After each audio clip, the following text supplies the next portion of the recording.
Hello friends, કેમ છો? ધોરણ 12 સાયન્સ કેમેસ્ટ્રી વિષય સ્ટુડન્ટ્સ, આજે વાત કરીશું તમારી આવનારી ફેબ્રુઆરીની બોર્ડ એક્ઝામ વિશે અને કેમેસ્ટ્રીમાં તમે કયા પ્રશ્નો પર વધુ ભાર આપી શકો છો, કયા એવા ક્વેશ્ચન છે જે આવનારી એક્ઝામ માટે ખાસ તમારે તૈયાર કરવા જોઈએ અને ત્યારબાદ વધેલા ક્વેશ્ચનને પણ તમે તૈયાર કરી શકો. લાસ્ટ ટાઈમ પણ જે તમને આઈએમપી ક્વેશ્ચન આપેલા એમાંથી 90% ઉપર ક્વેશ્ચન પૂછાયા હતા, તો આ વર્ષે પણ તમે ચોક્કસ પ્રયત્ન કરી શકો છો અને તમારી તૈયારીને વધુ મજબૂત બનાવી શકો છો. તો હું તમને આજે ચેપ્ટર વાઇઝ માર્કિંગ થોડું સમજાવીશ અને દરેક ચેપ્ટરમાં છેલ્લા 2 વર્ષમાં કયા પ્રશ્નો પૂછાઈ ગયા છે એની પણ સાથે સાથે માહિતી આપીશ. તો સ્ટુડન્ટ, સૌથી પહેલાં દ્રાવણો ચેપ્ટર, પહેલા ભાગનું પહેલું ચેપ્ટર, જે અહીંયા જે હું લખું છું તે તમને પહેલાં કહું કે 4 માર્ક્સની એક થિયરી પૂછાશે અને 3 માર્ક્સની એક થિયરી પૂછાશે. ઓપ્શન આવે છે, જનરલ ઓપ્શનનું પેપર છે. તો આ જે 7 માર્કની થિયરી તમે આ ચેપ્ટરમાંથી કવર કરવા માગો છો, તો એની અંદર પહેલાં હેનરીનો નિયમ, રાઉલ્ટના 2 નિયમ છે, જેમાં બાષ્પશીલ દ્રાવ્ય માટે, અબાષ્પશીલ દ્રાવ્ય માટે. તો એ 3 થિયરીને આપણે આઈએમપીમાં રાખી છે. ઉપરાંત ડેલ્ટા ટીબી એટલે ઉત્કલન બિંદુ ઉન્નયન, ઠાર બિંદુ અવનયન અને એકવાર અભિસરણ દબાણ પણ જોઈ રાખજો. પાઈ બરાબર WRT/MV અને છેલ્લે ઉદાહરણના અને સ્વાધ્યાયના દાખલા. આટલું જ આપણે આઈએમપીમાં લીધું છે. આ ચેપ્ટરમાંથી શું પૂછાઈ ગયું છે? તો રાઉલ્ટનો નિયમ જૂન 2025માં બિન આદર્શ અને આદર્શ દ્રાવણ સ્વરૂપે આવ્યું હતું. ઠાર બિંદુ અવનયન માર્ચ 2025માં 3 ગુણમાં પૂછાયો હતો. માર્ચ 2025 અને જૂન 2025માં સ્વાધ્યાયના દાખલાઓમાંથી આવ્યા હતા. તો દ્રાવણો ચેપ્ટરમાંથી હું તમને ટૂંકમાં જો માહિતી આપું તો સૌથી પહેલાં ઉદાહરણના અને સ્વાધ્યાયના દાખલા તૈયાર કરજો. ઉદાહરણમાં જે છેલ્લા 2 દાખલા છે, જેને આપણે વોન્ટ ઓફ અવયવના દાખલા કહીએ છીએ સ્ટુડન્ટ્સ, એ 4 ગુણમાં વધારે પૂછાય છે. ઉપરાંત સ્વાધ્યાયના આઈએમપી દાખલા પણ તમે કરશો તો જ આ ચેપ્ટરના તમે પૂરા માર્ક્સ મેળવી શકો છો, કારણ કે દાખલા જુઓ વધારે પૂછાયેલા છે અને ત્યારબાદ આપણે થિયરીને તૈયાર કરી શકીએ છીએ. વિદ્યુત રસાયણ બીજું ચેપ્ટર, જે સૌથી અગત્યનું ચેપ્ટર હું માનું છું, કારણ કે 2 ગુણમાં 1 સવાલ, 3 ગુણમાં 1 સવાલ અને 4 ગુણમાં પણ 1 સવાલ વિદ્યુત રસાયણમાંથી પૂછાય છે. તો સ્ટુડન્ટ્સ, આપણે આ ચેપ્ટરને તૈયાર કરવું હશે તો થિયરીમાં એકવાર નટ સમીકરણ તૈયાર કરી લેજો. કોઈ પણ ઉદાહરણ સાથે પૂછી શકાય, તમને ડેનિયલ કોર્સ માટે આપેલું જ છે. ત્યારબાદ કોલરોસનો નિયમ, ફેરાડેના નિયમ એકવાર જોઈ રાખજો. અને જો થિયરી તમારે સૌથી આઈએમપી પ્રશ્ન માટે તૈયાર કરવાની થાય તો એ છે બેટરી, જેમાં સૂકો કોષ, લેડ સંગ્રાહક કોષ, બળતણ કોષ, ક્ષારણના એનોડ કેથોડના સમીકરણો અને તેના પરથી થોડી માહિતી. માર્ચ 2025, જૂન 2025માં આમાંથી પૂછાયેલા છે સવાલ. માર્ચ 2024, માર્ચ 2025માં કન્ટિન્યુમાં ઉદાહરણ, સ્વાધ્યાયના દાખલા. એમાં હું તમને કહી જ દઉં છું કે જે નટ સમીકરણના દાખલા છે, સંતુલન અચળાંક કેસી અને ગિબ્સ ઉર્જા સાથે જોડાયેલા સૂત્રો છે, તે ખાસ તૈયાર કરજો. ફેરાડેના નિયમ 2 ગુણમાં રિસન્ટ એક્ઝામમાં પૂછાયેલા છે. તો વિદ્યુત રસાયણ, હું તમને એવી સલાહ આપું સ્ટુડન્ટ્સ કે વિદ્યુત રસાયણ ચેપ્ટર ના છોડાય આપણાથી. 2 માર્ક્સ માટે, 3 માર્ક્સ અને 4 માર્ક્સ માટે જો સવાલ આવતા જ હોય તો સ્ટુડન્ટ્સ તમે આરામથી 9 માર્ક, 4 ને 3 7 ને 2 9 માર્ક્સ થિયરીના આરામથી કવર કરી શકો છો. અને દ્રાવણો કરતાં તો થોડું કન્ટેન્ટ ઓછું છે, દાખલા ઓછા છે, તો સારી એવી તૈયારી આઈએમપી પ્રશ્નોની કરી લો. એકવાર પ્રમાણિત હાઇડ્રોજન કોષ પણ વાંચી રાખજો અને સ્વાધ્યાયના ઉદાહરણના દાખલા તૈયાર કરશો તો વિદ્યુત રસાયણ પણ તૈયાર થઈ જશે. ચેપ્ટર નંબર 3, રાસાયણિક ગતિકી. આ પણ મારી દ્રષ્ટિએ ખૂબ જ અગત્યનું ચેપ્ટર, કારણ કે 2 ગુણ, 3 ગુણ અને 4 ગુણ, ફરીથી 9 માર્કનું આ એક જ ચેપ્ટર, જેમાં તમે થિયરી કવર કરી શકો છો.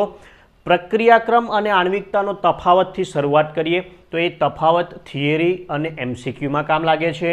આભાસી પ્રથમ ક્રમ 2 માર્ક્સની એકદમ પરફેક્ટ થિયરી છે અને ઉદ્દીપકની અસર જે બોર્ડમાં પૂછાયેલી થિયરી છે. 3 ગુણ અને 4 ગુણ માટે શૂન્યક્રમ, પ્રથમ ક્રમ માટે સંકલિત વેગ સમીકરણ અને સાથે પૂછે અર્ધ આયુષ્ય સમય, તો પણ સ્ટુડન્ટ્સ તમે સોલ્વ કરી શકો છો. અને માર્ચ 2025માં 3 ગુણમાં પ્રથમ ક્રમ માટે, શૂન્યક્રમ માટે આઈએમપી સવાલ આવી જ ગયેલા છે. આર્હેનિયસ સમીકરણને એકવાર તૈયાર કરી લેજો. ઉદાહરણ અને સ્વાધ્યાયના દાખલા મારી દ્રષ્ટિએ સૌથી અગત્યના જોઈ લો તમે. માર્ચ 2025, જૂન 25, જૂન 23, માર્ચ 24. જો એક સીધી વાત છે કે 2 ગુણ, 3 ગુણ અને 4 ગુણમાં જ્યારે મારે આ ચેપ્ટર લેવાનું હોય તો માત્ર ત્રણેય ક્વેશ્ચન થિયરીના જ આવે એ બહુ ઓછા ચાન્સ છે. દાખલો તો આવશે જ, અને સ્વાધ્યાયમાં જે કેન્દ્રીય વિસ્ફોટનના દાખલા છે, T1 T2 સાથે K1 K2ના સંબંધ ધરાવતા દાખલા છે, શરૂઆતમાં જે વેગ અચળાંકને લગતા દાખલા છે તે મોસ્ટ IMP દાખલા છે.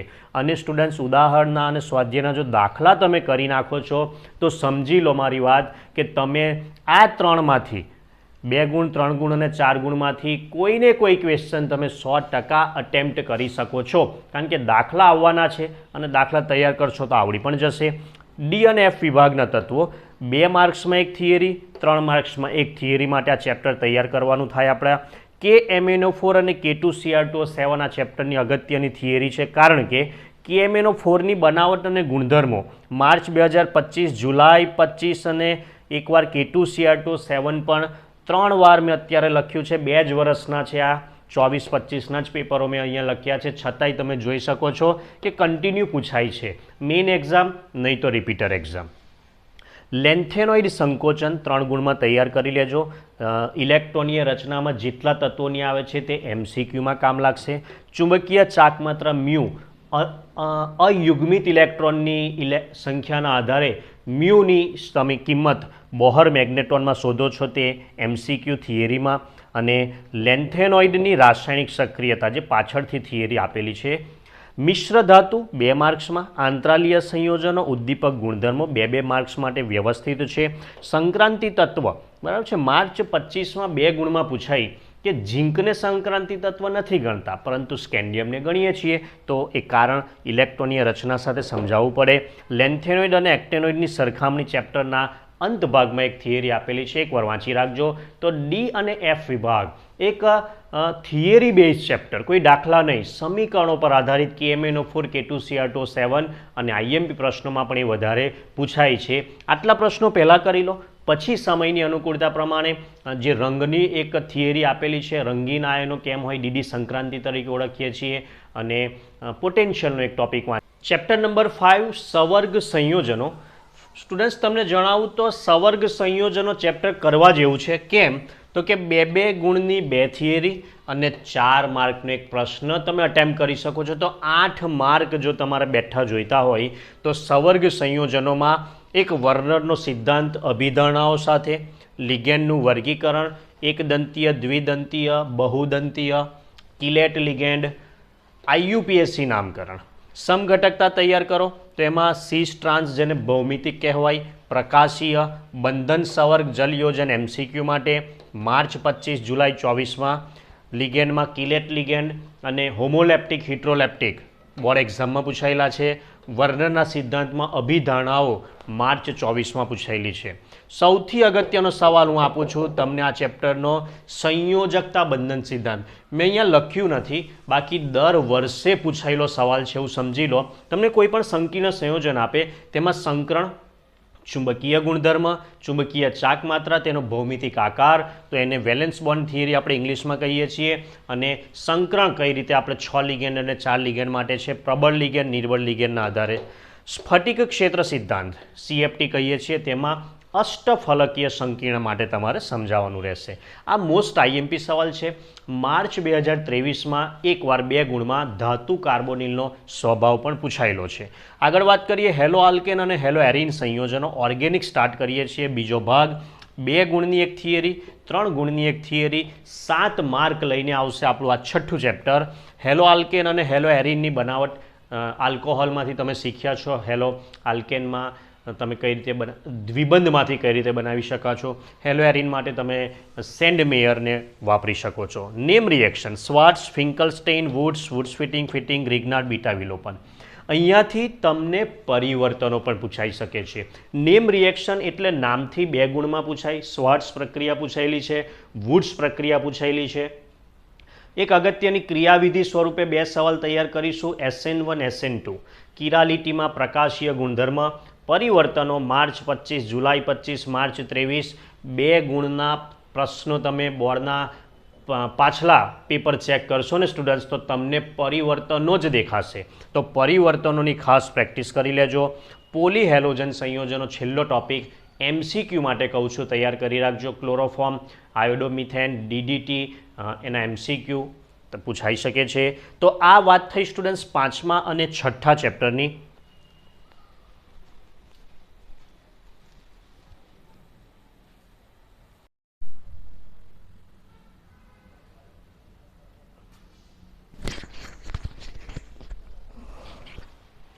પ્રકરણ 7 આલ્કોહોલ, ફિનોલ અને ઇથર સંયોજનો. બહુ જ અગત્યનું ચેપ્ટર. કેમ? 2 માર્ક્સ, 3 માર્ક્સ અને 4 માર્ક, કુલ તમને 9 માર્ક આપી દે એવું આ ઓર્ગેનિકનું અગત્યનું ચેપ્ટર. આલ્કોહોલની બનાવટ અને રાસાયણિક પ્રક્રિયાથી આ ચેપ્ટરની શરૂઆત થાય છે. ઓક્સિડેશન રિડક્શન આવી જશે એની અંદર, ગ્રિગ્નાર્ડ પ્રક્રિયા આવી જશે. ફિનોલની બનાવટને આપણે IMPમાં વધારે રાખ્યું છે. ડાઉ પ્રોસેસ, BDC, BSA એટલે કે એનિલિનમાંથી અને બેન્ઝીન સલ્ફોનિક એસિડમાંથી અને ક્યુમિન 4 પદ્ધતિ બનાવટની છે જ. અને જુલાઈ 2025ની અંદર આ સવાલ બનાવટનો કોઈ પણ પૂછાયેલો છે. હું ટોપિક તમને ખાલી સજેસ્ટ કરું છું. રાસાયણિક પ્રક્રિયામાં કોલ્બે, રિમર્ટીમાન, ઝિંક ડસ્ટ સાથે ઓક્સિડેશન, નાઇટ્રેશન, બ્રોમિનેશન. રિમર્ટીમાન 2 વાર પૂછાયેલી છે, માર્ચ 25, જુલાઈ 24માં. જુલાઈ 24માં કોલ્બે પણ સાથે પૂછાઈ હતી. તો બોર્ડમાં સૌથી વધારે જો રિએક્શન કોલ્બે, રિમર્ટીમાનની રાસાયણિક પ્રક્રિયાઓ આવેલી છે. ઇથરમાં તૈયાર કરવું છે તો વિલિયમસન સંશ્લેષણ ખાસ તૈયાર કરો ઇથરની બનાવટ માટેનું. સ્વાધ્યાય અને પરિવર્તનો ખાસ જોજો, કારણ કે સ્વાધ્યાયના પણ પ્રશ્ન પૂછાઈ શકે છે. તો આલ્કોહોલ, ફિનોલ, ઇથર સંયોજનોમાં આટલા IMP સવાલ છે. ભૌતિક ગુણધર્મોને MCQ માટે તૈયાર કરી નાખજો. 8મું પણ અગત્યનું ચેપ્ટર છે સ્ટુડન્ટ્સ, કારણ કે એની અંદર પણ 2 ગુણ, 3 ગુણ અને 4 ગુણના સવાલ પૂછાઈ શકે છે. તો આ 2 ચેપ્ટર જેવા બોર્ડ પર દેખાય છે જે તમને 9 દુ 18 માર્ક્સ થિયરીના આપી શકે છે. આલ્ડીહાઇડ અને કીટોનની બનાવટ તમારે તૈયાર કરવાની છે. એમાં તમે ઓક્સિડેશન રિડક્શન પ્રક્રિયાઓ રાસાયણિક ગુણધર્મો સાથે જોડાઈ જ જશે. થોડી અગત્યની પ્રક્રિયાઓ એની અંદર આવે છે. ગ્રિગ્નાર્ડ પ્રક્રિયા પણ આવે છે. નાઇટ્રાઇલમાંથી અને એસાઇલેશનથી તમે કીટોનની બનાવટ જોઈ શકો છો. આલ્ડીહાઇડની બનાવટમાં તમને યાદ હશે ઇટાડ પ્રક્રિયા, રોઝેનમુન્ડ રિએક્શન, ક્રોમાઇલ ક્લોરાઇડની પ્રક્રિયા એ આલ્ડીહાઇડની બનાવટ માટે છે. પ્રક્રિયાઓમાં Tollens, Fehling, aldol, cross aldol, Cannizzaro, Wolff Kishner, Clemmensen reduction. થોડું લિસ્ટ લાંબુ છે પણ અગત્યનું તો ખરું જ. આલ્ડોલ અને ક્રોસ આલ્ડોલ બોર્ડમાં પૂછાયેલા સવાલ છે. કેનિઝારો જુલાઈ 2025માં પૂછાયેલું છે. ઇટાડ એની સાથે પૂછાયું હતું. આલ્ડોલ સંઘનન 2025માં પૂછાયેલો છે. તો સ્ટુડન્ટ્સ, હા, ચેપ્ટર નો ડાઉટ લાંબુ છે, પરંતુ તમારે વ્યવસ્થિત લખીને તૈયાર કરશો તો આવડવાની શરૂઆત થશે. કાર્બોક્સિલિક એસિડની બનાવટ અને પ્રક્રિયાઓમાં જો હું તમને વાત કરું તો જૂન 2024ની અંદર, માર્ચ 2025માં કાર્બોક્સિલિક એસિડની 6 બનાવટ છે. અને એની રાસાયણિક પ્રક્રિયાને જો તમે ઊંધી કરી દો બનાવટ તો પ્રક્રિયા પણ થઈ જાય. એસ્ટરીકરણ છે તો એ બંનેઓમાં બનાવટમાં અને પ્રક્રિયામાં કામ લાગે તમને. એસાઇલ ક્લોરાઇડ જે છે એ પણ કામ લાગી શકે છે. તો આવી અમુક ઇઝી પ્રક્રિયા છે. એનહાઇડ્રાઇડનું બનવું એ પણ બંનેઓમાં કામ લાગી શકે છે. તો ધ્યાનથી અભ્યાસ કરશો. એમાં પણ સ્વાધ્યાય અને પરિવર્તનોનો છેલ્લે અભ્યાસ કરી લેજો. સ્વાધ્યાયનો પ્રશ્ન એકવાર માર્ચ 2025માં પૂછાયો હતો. અણુસૂત્ર આપેલું હોય, 2,4-DNP સાથે પ્રક્રિયા આપે છે, આની સાથે આપે છે, તો એનું બંધારણીય સૂત્ર શોધો, ABCD શોધો. એ પ્રકારના સવાલ તૈયાર કરી શકો છો. તો આલ્ડીહાઇડ, કીટોન અને એમાઇન સંયોજનો પ્રકરણમાંથી પૂછાશે. 3 માર્ક્સની 2 થિયરી. 6 માર્ક્સ જો લાવવા હોય તો આપણે 3 માર્ક્સના કયા પ્રશ્નો કરવા જોઈએ? તો એમાઇનની બનાવટ એ પહેલી થિયરી છે, જેની અંદર આ યાદ રાખવા માટે લખ્યું છે મેં. નાના એ હોગે. ના એટલે નાઇટ્રોમાંથી, ના એટલે નાઇટ્રાઇલ સંયોજનો, એમોનોલિસિસ, એમાઇડ, હો એટલે હોફમેન પ્રક્રિયા અને ગે એટલે ગ્રેબિયલ થેલેમાઇડ સંશ્લેષણ. આ રીતે યાદ રાખી શકો છો. રાસાયણિક પ્રક્રિયાઓ તમે જો એની કરશો, નાઇટ્રેશન, બ્રોમિનેશન છે, એ સિવાય કાર્બાઇલ એમાઇન, HNO2 સાથે, હિન્સબર્ગ પ્રક્રિયક સાથે, આ બધી IMP પ્રક્રિયાઓ છે. ત્રીજો સવાલ છે બેન્ઝીન ડાયોઝોનિયમ ક્લોરાઇડની પ્રક્રિયાઓ. એમાં 3 પ્રક્રિયા જેને આપણે સેન્ડ મેયર કહીએ છીએ, 2 પ્રક્રિયા જેને આપણે ગાટરમાન કહીએ છીએ. KI સાથે આયોડોબેન્ઝીન, ફ્લોરોબોરિક એસિડ સાથે ફ્લોરોબેન્ઝીન, નાઇટ્રોબેન્ઝીન, બેન્ઝીનની બનાવટ, ફિનોલની બનાવટ તમે કરી શકો છો. અને આમાં એક વસ્તુ માર્ચ 23માં જે પૂછાઈ, યુગ્મન પ્રક્રિયાઓ, નારંગી રંગક, પીળો રંગક, ભૌતિક ગુણધર્મો એકવાર વાંચજો, MCQ અને થિયરી એકવાર પૂછાઈ હતી. બેઝિકતાનો ચડતો ક્રમ પૂછે, ઉતરતો ક્રમ પૂછે, તો આ છે સ્ટુડન્ટ્સ. ગ્રેબિયલ પૂછાઈ માર્ચ 24માં, કાર્બાલ એમાઇન પૂછાઈ જુલાઈ 23માં, એનિસોલનું બ્રોમિનેશન માર્ચ 25માં. આ બધી પ્રક્રિયાઓ જે લખી છે, ઇન શોર્ટ આ ટોપિક જ આપણા માટે કેટલો ઇમ્પોર્ટન્ટ છે તે આપણને ખ્યાલ આવી જશે. જૈવિક અણુઓ ચેપ્ટર જે 2 ગુણ માટે આપણને પૂછાય છે, 2 થિયરી, બરાબર છે. એની અંદર ગ્લુકોઝનું બંધારણ પહેલા નંબરે સૌથી IMP માર્ચ 25, જુલાઈ 23, માર્ચ 24માં શું પૂછાય? તો કે સાબિત કરો કે ગ્લુકોઝમાં 6 કાર્બન સીધી રેખામાં છે, તો HIની પ્રક્રિયા. સાબિત કરો કે આલ્ડિહાઇડ સમૂહ, સાબિત કરો 5 OH સમૂહ, સાબિત કરો પ્રાથમિક આલ્કોહોલ. આવું પૂછાય. જે પ્રક્રિયા પૂછાય તે તમારે લખવી પડે. સુક્રોઝ, માલ્ટોઝ, લેક્ટોઝ, સ્ટાર્ચ, સેલ્યુલોઝના બંધારણોને એક વાર ખાસ જોઈ લેજો. સુક્રોઝ એ રિડ્યુસિંગ કે નોન રિડ્યુસિંગ એવું પૂછાયું હતું. એમિનો એસિડમાં પ્રોટીન સંયોજનો આવી જાય, ડાયપેપ્ટાઇડ ને બધું જ આવી જશે ટોપિકમાં. જુલાઈ 25માં એમાંથી સવાલ આવેલો છે સ્ટુડન્ટ્સ. પેપ્ટાઇડ બંધ એટલે શું? તો એને સાથે જોડાયેલો છે. વિટામિન આમ તો MCQ માટે કીધું છે, છતાંય કોઈ પણ 1 કે 2 વિટામિન થિયરીમાં પણ પૂછી લે. એના સ્ત્રોત, એની ઉણપથી થતા રોગો. ન્યુક્લિયોસાઇડ અને ન્યુક્લિયોટાઇડ એકવાર જરૂર જોઈ રાખજો, કારણ કે DNA અને RNA એક અગત્યનો ટોપિક છે. તફાવત સ્વરૂપે DNAનો પ્રશ્ન પણ બોર્ડમાં પૂછાયેલો છે કે એના કયા કયા મુદ્દાને તમે તફાવતમાં લઈ શકો છો. ઉત્સેચકો 2 માર્ક્સની સહેલી થિયરી છે. પ્રોટીનનું વર્ગીકરણ માર્ચ 24માં, એવું મને યાદ છે કે ગોલીય પ્રોટીન અને રેસામય પ્રોટીનનો તફાવત આવ્યો હતો. તો જૈવિક અણુઓનું આ એક લિસ્ટ આપ્યું છે. આમાં તમે એમાઇનમાં તમારે સ્વાધ્યાય અને પરિવર્તનો પણ કરવા પડશે સ્ટુડન્ટ્સ, ઓર્ગેનિક છે એટલા માટે. તો લગભગ 10 ચેપ્ટરને તમને થોડો સમજાવવાનો મેં આ પ્રયત્ન કરેલો છે. આટલા પ્રશ્નોને પહેલાં પ્રાથમિકતા આપો, આટલું થઈ જાય છે. અને જે વિદ્યાર્થીઓને પાસ થવું છે, 60-65 માર્ક 100માંથી લાવવા છે, એના માટે તો ડી બેસ્ટ છે. આટલું જ કરો સ્ટુડન્ટ્સ, ગેરંટી સાથે તમે 60-65 માર્ક લઈ આવશો, કારણ કે ઓપ્શન તમને મળવાના છે, જનરલ ઓપ્શન છે, કોઈ ચિંતા કરવાની જરૂર નથી. પણ હા, જેટલું કરો એટલું વ્યવસ્થિત કરો અને એ પ્રશ્નના જવાબ તમે વ્યવસ્થિત લખી શકો એ પ્રમાણેની પરફેક્શનવાળી તૈયારી હોવી જોઈએ. તો આજની આ મહેનત મારી સફળ થાય એ માટે તમારે આ વિડીયોની લિંક તમારા ફ્રેન્ડ્સને પણ ચોક્કસ શેર કરવાની છે.